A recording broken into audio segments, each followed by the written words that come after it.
Halo teman-teman semua, kembali lagi dengan aku. Udah lama banget kita nggak bahas soal P3K.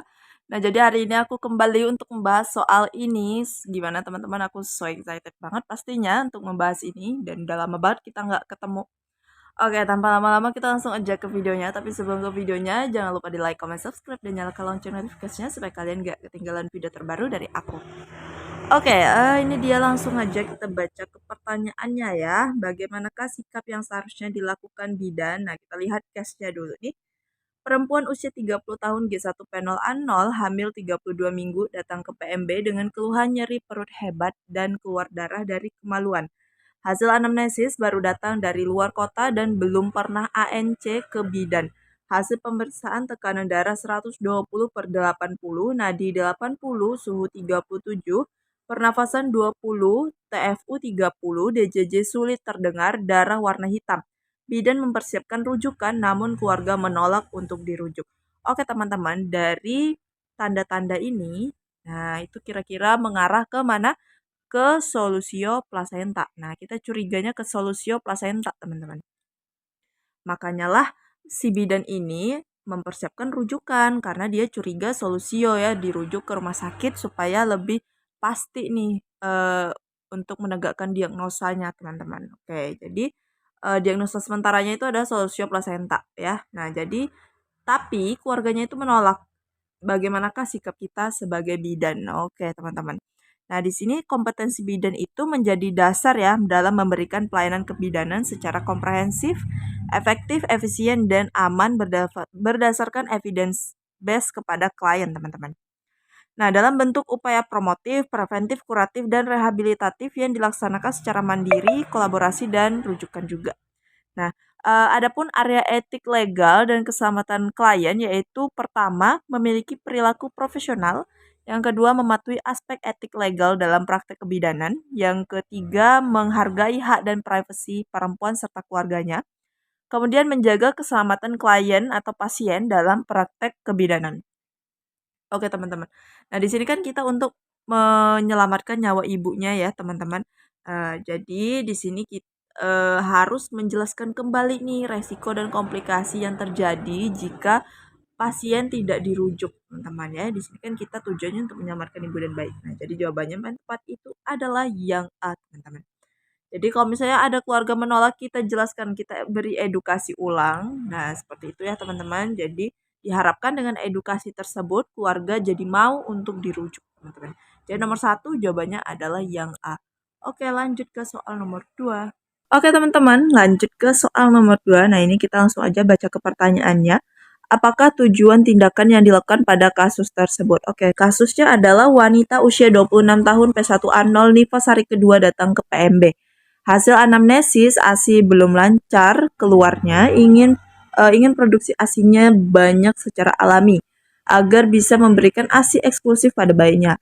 Hasil pemeriksaan tekanan darah 110/70, nadi 80, pernafasan 20, suhu 36,3, payudara lembek, ASI keluar sedikit, TFU 2 jari di bawah pusat, dan kontraksi uterus keras. Nah, kemudian bidan melakukan pijat oksitosin. Yang ditanyakan adalah tujuan dilakukannya pijat oksitosin adalah. Kayak di sini kita tarik garis merahnya ya tadi teman-teman, yaitu ASINya belum lancar. Dia pengen sekali ASINya itu banyak ya supaya bisa menyusui secara eksklusif, teman-teman. Maka dilakukanlah pijat oksitosin oleh bidan. Dan di sini juga kontraksinya bagus ya teman-teman, kontraksi uterusnya keras, TFU-nya juga 2 jari di bawah pusat. Nah, kira-kira apa sih tujuan dari pijat oksitosin? Oke teman-teman, banyak sekali manfaat pijat oksitosin, yaitu ada sekitar 6 manfaat ya teman-teman. Yang pertama itu adalah mempercepat penyembuhan luka bekas implantasi plasenta. Kemudian yang kedua, mencegah terjadinya perdarahan postpartum. Nah, ini dicatat ya teman-teman. Oke, yang ketiga, dapat mempercepat terjadinya proses involusi uterus. Kemudian yang keempat, meningkatkan produksi ASI. Yang kelima, meningkatkan rasa nyaman pada ibu menyusui. Yang keenam, meningkatkan hubungan psikologis antara ibu dan keluarga maupun bayi. Oke, teman-teman. Nah, jadi tujuan tindakannya itu adalah, ini semuanya masuk ya teman-teman, masuk. Tapi di sini yang apa ya, yang garis merahnya itu adalah masalah ASI-nya nih. Nah, masalahnya kan ASI-nya belum lancar. Nah, jadi dilakukan pijat oksitosin. Supaya apa tujuannya? Supaya meningkatkan produksi ASI dan rasa nyaman pada ibu menyusui, teman-teman. Jadi jawabannya tuh nyambung gitu loh. Jadi kita sebagai bidan harus menyelesaikan masalah yang telah dianamnesa tadi kayak gitu. Jadi nomor 2 jawabannya adalah yang D. Oke, lanjut ke soal nomor 3. Oke, teman-teman, ini dia soal nomor 3. Kita langsung aja baca ke pertanyaannya. Apakah rencana asuhan yang paling tepat pada kasus tersebut? Oke, kasusnya adalah wanita usia 25 tahun P1A0. Nifas hari ketiga datang ke PMB dengan riwayat persalinan pervaginam dan ada jahitan di perineumnya. Hasil anamnesis dengan keluhan badannya cepat merasa lelah, pusing, dan ASI keluar masih sedikit. Hasil pemeriksaan tekanan darah 100/60, nadi 80, pernafasan 22, suhu 36, jahitan perineum tampak masih basah, dan lokeanya rubra. Oke, ini hari ketiga lokeanya normal ya, teman-teman, rubra. Dan juga perineum tampak masih basah nih ternyata. Nah, keluhannya badannya cepat merasa lelah, pusing, dan ASI keluar masih sedikit. Oke, jadi rencana asuhan yang paling tepat itu apa, teman-teman? Oke, di sini ada pun beberapa komponen esensial ya dalam asuhan kebidanan pada ibu nifas, yaitu pertama, mengkonsumsi tambahan 500 kalori per hari. Kenapa ditambah kalorinya 500? Karena kan dia menyusui, teman-teman ya. Nah, kemudian yang kedua itu diet seimbang. Diet seimbang terdiri dari cukup protein, cukup mineral, dan juga cukup vitamin, teman-teman. Kemudian yang ketiga itu minimal minum 3 liter per hari ya, supaya ASINya juga lancar, ibunya tidak dehidrasi, seperti itu. Kemudian yang keempat itu adalah minum suplemen besi setidaknya selama 3 bulan pasca salin ya, terutama di daerah dengan prevalensi anemia tinggi. Nah, ini tujuannya apa? Minum suplemen besi atau tablet tambah darah. Dan ini kan ada keluar lokea nih ya, teman-teman. Nah, ini tuh bisa menyebabkan anemia nih kalau misalnya ibunya tidak mau minum tambah darah, karena kan darahnya keluar terus ya selama lebih kurang berapa 2-3 minggu ya teman-teman, 40 hari seperti itu. Nah, jadi dibutuhkan tablet tambah darah. Kemudian yang kelima itu suplemen vitamin A ya, dibutuhkan sebanyak 1 kapsul 200.000 unit, diminum segera setelah persalinan, dan 1 kapsul 200.000 unit diminum 24 jam kemudian. Nah, itu tujuannya supaya eh, cepat memperbaiki jaringan-jaringan yang rusak tadi. Seperti perineum, misalnya perineumnya di hecting ataupun di epis ya, bisa mempercepat recovery-nya, teman-teman. Nah, jadi di sini rencana asuhan yang paling tepat itu adalah mengonsumsi suplemen vitamin A 2 kali 1 kapsul 200.000 unit, teman-teman. Oke, jadi jawabannya adalah yang D ya. Lanjut ke soal nomor 4. Oke, teman-teman, lanjut ke soal nomor 4. Kita langsung aja baca ke pertanyaannya. Apakah sikap bidan yang paling tepat pada kasus tersebut? Oke, kasusnya adalah wanita usia 21 tahun, P1A0, melahirkan 3 hari yang lalu di rumah sakit dengan riwayat perdarahan antenatal dan bayinya meninggal di dalam kandungan. Oke, kemudian bidan melakukan kunjungan rumah. Hasil anamnesis, ibu merasa sangat sedih dan selalu menyalahkan dirinya sendiri. Hasil pemeriksaan, ibu tampak murung, menangis terus tanpa sebab, kondisi badan kotor, dan rambut acak-acakan. Keadaan umumnya baik, tekanan darah 90/60, nadi 80, pernafasan 20, dan suhunya 37 derajat Celcius. Oke, sikap kita terhadap pasien ini gimana? Oke, teman-teman. Di dalam kebidanan tuh ada juga ya asuhan duka cita kayak gitu ya, dan kehilangan yang dilakukan oleh bidan. Itu apa, teman-teman? Nah, yang pertama itu mencapai komunikasi yang optimal dengan keluarga jika bayi mereka meninggal sebelum, selama, atau sesaat setelah melahirkan. Nah, jadi kita sebagai bidan harus berkomunikasi, yaitu menyampaikan ucapan turut berduka cita seperti itu ya, teman-teman.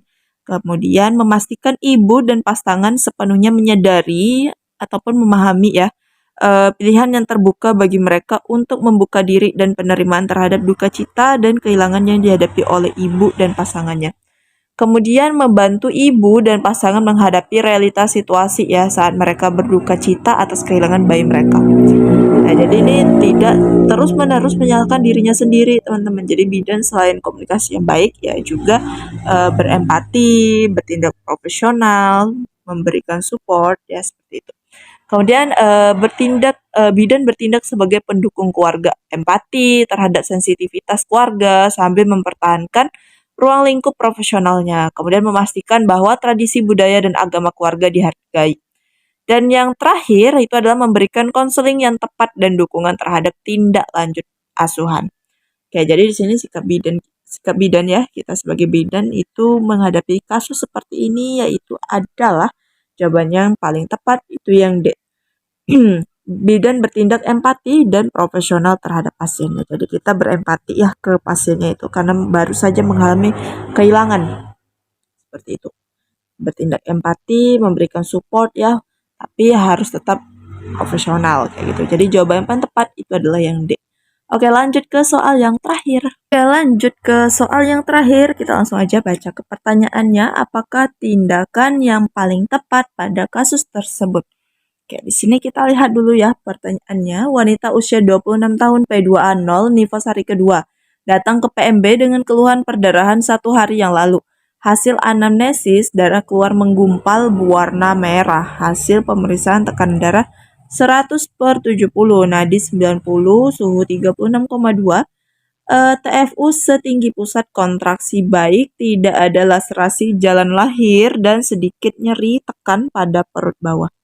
Oke, jadi tindakan apa nih yang paling tepat kita lakukan?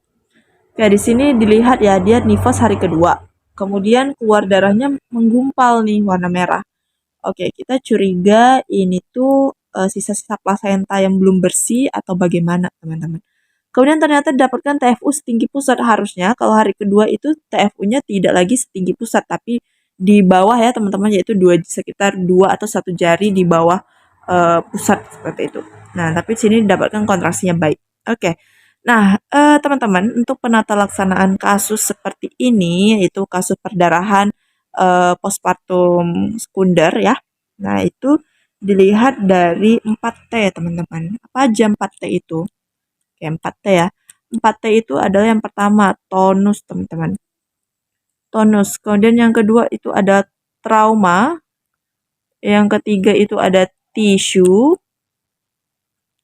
Oke, yang keempat itu ada yang namanya trombin. Nah, apa bedanya? Kalau tonus itu adalah keadaan gangguan tonus ya, atau keadaan gangguan kontraksi uterus. Seperti kalau kita katakan atonia uteri. Nah, itu kontraksinya tidak baik sehingga terjadinya perdarahan. Tapi di sini dia bilang kontraksinya baik, berarti bukan masalahnya tonus. Oke. Kemudian trauma, laserasi, tidak ada laserasi jalan lahir, teman-teman. Berarti bisa kita eliminasi. Kemudian tisu. Nah, tisu ini adalah area-area yang tidak bersih, teman-teman, yaitu sisa ari-ari. Nah, di sini dapatkan TFU setinggi pusat. Jadi kita curiga nih, teman-teman. Kita curiga ada sisa-sisa plasenta. Nah, kemudian trombin ini biasanya apa ya? Apa sih namanya tuh? Koagulasinya itu atau apa sih namanya? Lupa aku, teman-teman.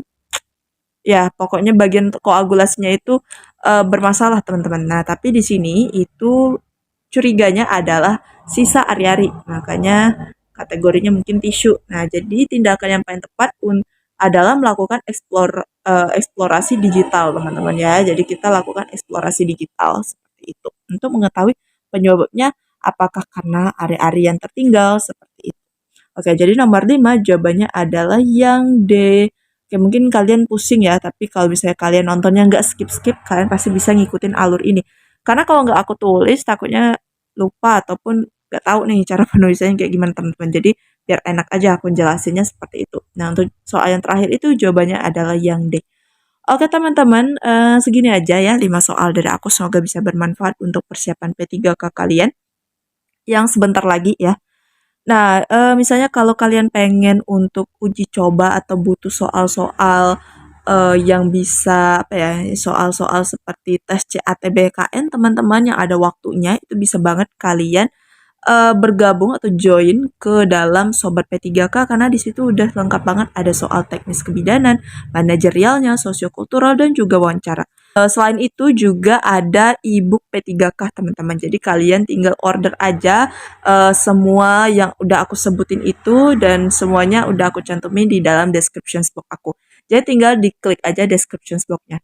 Oke, teman-teman, sekian dari aku, dan ya segini aja. Terlebih kurang aku mohon maaf. Sekian, terima kasih. See you next video. Bye-bye.